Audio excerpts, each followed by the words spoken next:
My 600-Pound Life has filmed over 100 patients, and at least 10 of them sued the show. Some alleged they were coached to overeat on camera. Others claimed they were threatened into filming scenes they weren't comfortable with. And almost all of them said the same thing, that producers promised to pay their medical bills and never did. Today, I'm walking through the allegations from those 10 patients, the signed contracts and broken promises, the surprising Dr. Now conflict of interest, and the legal twist that shattered it all will hit you like a 600-pound gut punch. The case that started it all. James L.B. Bonner was 600 pounds and missing a leg. By any measure, his situation was one of the most difficult the show had ever taken on. No one understands how hard it is to be over 600 pounds and missing a leg. Right now, the prosthetic leg I use is barely able to hold my weight. And every morning I have to fight to put a liner on over my stump. It's pretty much impossible to ignore the pain. My knee's killing me, my back's killing me. Despite being in constant pain, LB gave it everything he had. He lost more than 300 pounds in 12 months, a transformation that, on paper, looked like a win. But I'm amazed at how much my life has changed for the better. The doc says I'll be ready for my skin removal soon. So, my future ahead is bright. I'm excited about it. But what happened next started a chain of events that would continue to play out over the next several years. In August 2018, just months after his episode aired during season 6, LB never talked to them about the pain he was feeling before the night of his suicide. Found dead from a gunshot wound earlier this month. In 2020, 2 years after LB's death, his family sued Megalomedia, the production company behind the show, claiming negligence.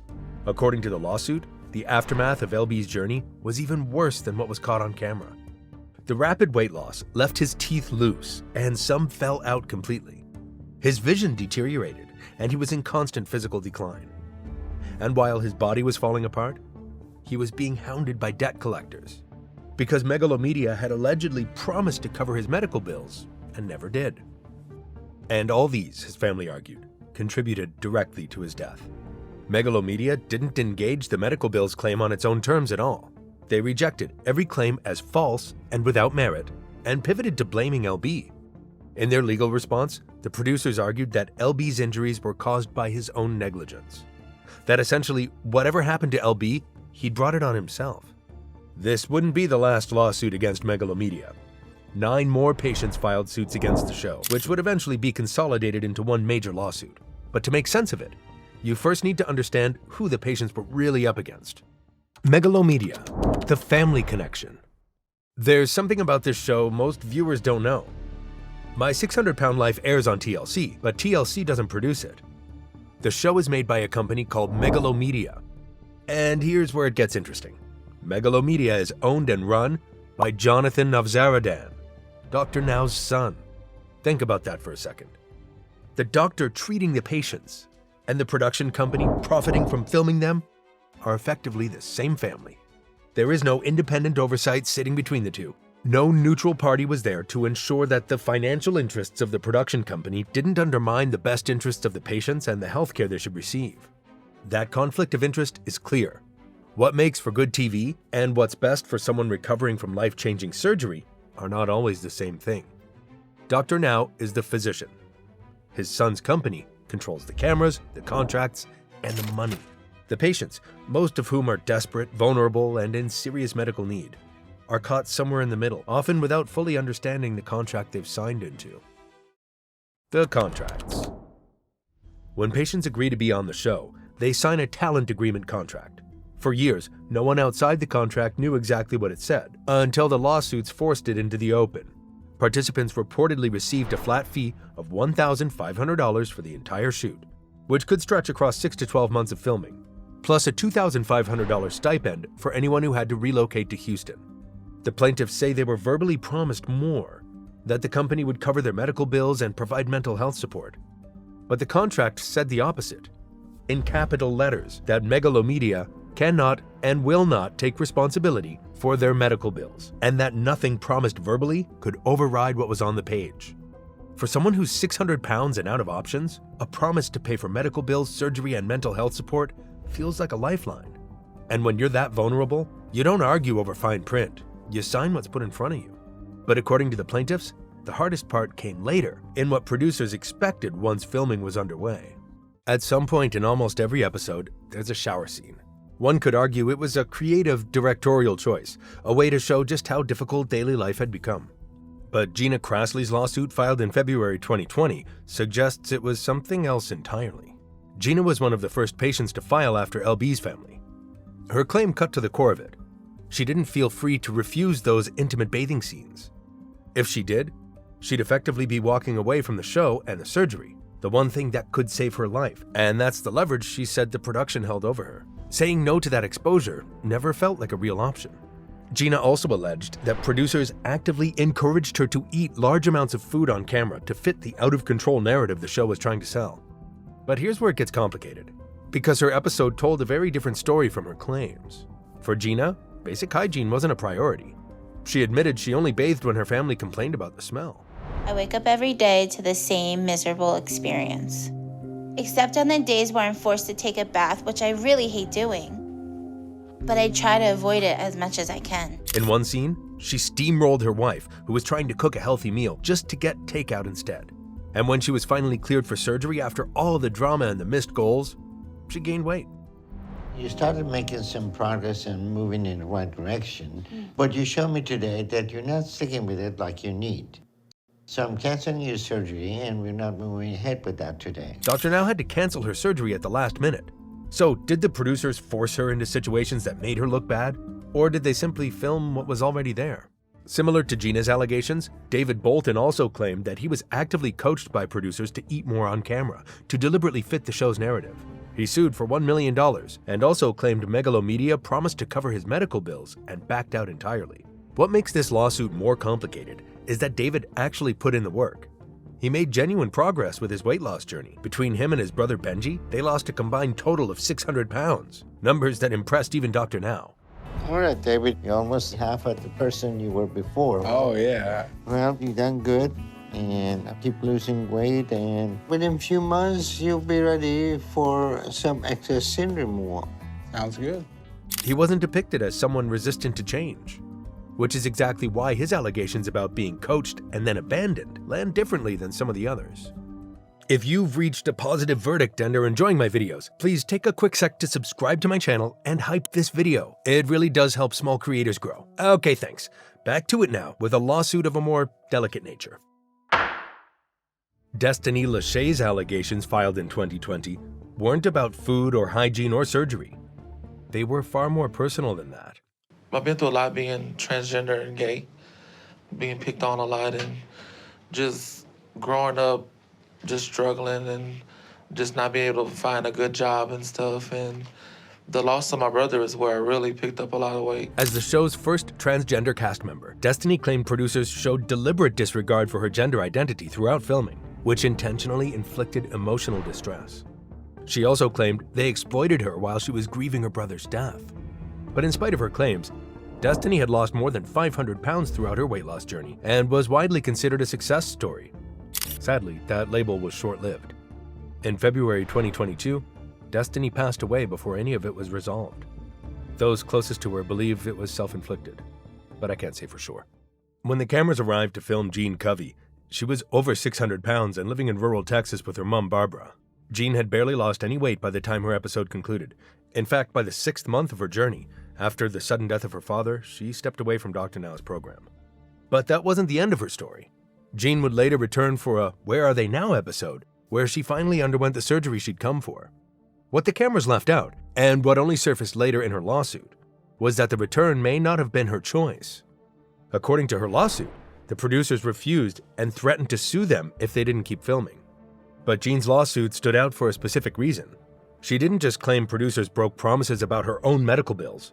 She alleged they promised to cover her mother's medical care as part of the deal, and that promise was never honored.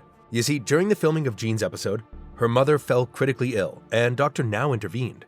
Today we are attempting to address a number of issues with Jean's mom, Barbara, that require immediate surgical intervention. But this is going to be an extremely complicated operation that will be very difficult to complete because any number of things could go wrong. Barbara needed an unexpected hernia surgery, something her own insurance was already set to cover. But according to the lawsuit, the producers offered to pay for the procedure on the condition that Barbara and Jean agreed to even more filming. Then while Barbara was in the hospital about to be taken in for the operation, she was asked to sign a release form. The surgery went ahead, and afterward, Barbara was handed a bill for roughly $70,000. Where the discrepancy occurred, I just don't know. Whether that changes how you view Jean's allegations is entirely up to you. Maya Radonovich also filed a lawsuit in 2020 as part of the same wave. Her allegations were consistent with most of the others: negligence, broken promises, no follow-up care after filming. Standard across almost every case. But Maya's episode is memorable for a different reason. When she missed her weight loss goal, she didn't look inward. She turned to her boyfriend, Christian, and blamed him for her failure to lose weight. This is your fault. Oh, you're costing me my weight loss surgery and you're ruining everything! No. Damn it, Christian, stop! Stop! Mom! Christian everything up at the doctor's office! No! Mom! The outburst was one of the more dramatic moments the show had seen, and according to Maya's lawsuit, that was no accident. She claimed producers deliberately pushed participants to the edge of an emotional cliff to manufacture exactly that kind of scene. According to Maya, what looked like a raw personal meltdown was something the production had allegedly engineered. Dottie Perkins, Nicole Lewis, and Jeanette Whaley and Alicia Kurgan all filed separately in 2020, but their cases told the same story. All four alleged that Megalomedia promised to cover medical bills, promised mental health support, and delivered neither once filming wrapped.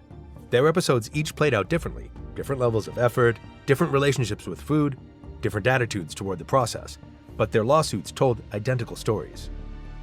The legal twist. By 2022, every individual case had been consolidated into one massive lawsuit. With 10 plaintiffs and years of allegations, it looked like it was building toward one of the most explosive courtroom battles in reality TV history. But on paper, the plaintiffs had a problem. Buried in the talent agreement every cast member signed was a clause that did two things. It had them assume all physical and psychological risk of being on the show, and it had them waive the right to sue Megalomedia for any of it, negligence included. In other words, before filming started, they arguably signed their lawsuit away. The producers knew it too. When the suits landed, that waiver was the first thing they'd point to. But here's the twist. That's not what ended it. Because in April 2022, the 13th Court of Appeals in Corpus Christi, Texas, dismissed every single case.